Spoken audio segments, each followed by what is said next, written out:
Hello, I'm Rose. Welcome back to Ask a Violet Guide. This week we have a question from our community around the subject of transition of a parent from home into residential aged care.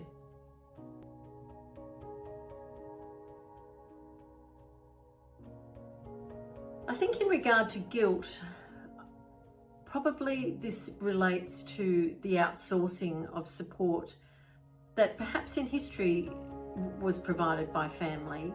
But when we look at contemporary families, people are often separated by geography.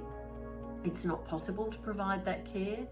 People are working for more years and longer hours, so it's difficult for them they just simply may not be able to provide care for their parents. It may not be practical. Also, children are staying at home for longer and usually during their university years and sometimes for years after that.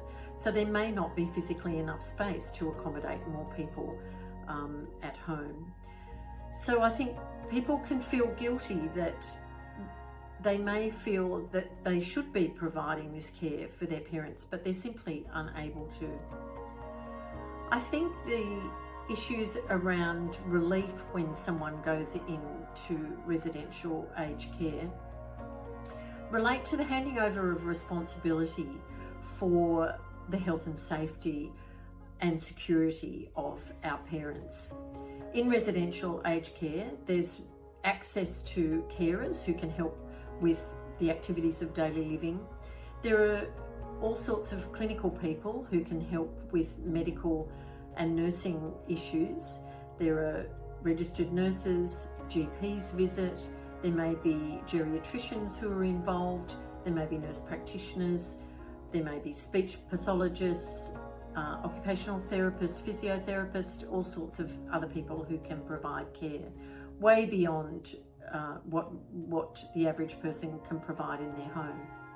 Let's not forget the catering people who can provide nutritious meals, and also let's also not forget about the very important hairdresser and visits from religious and cultural people in the community.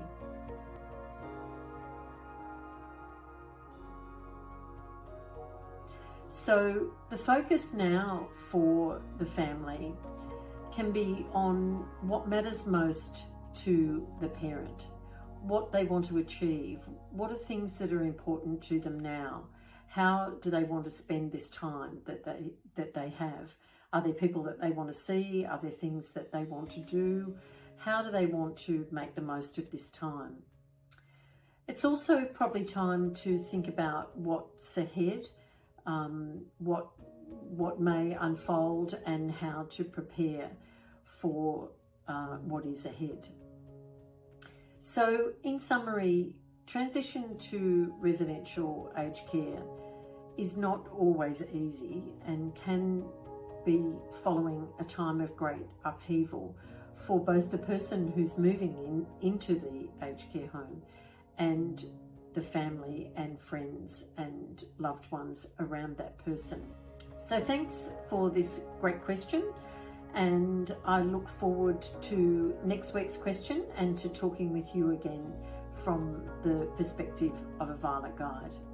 Thanks again. See you next week.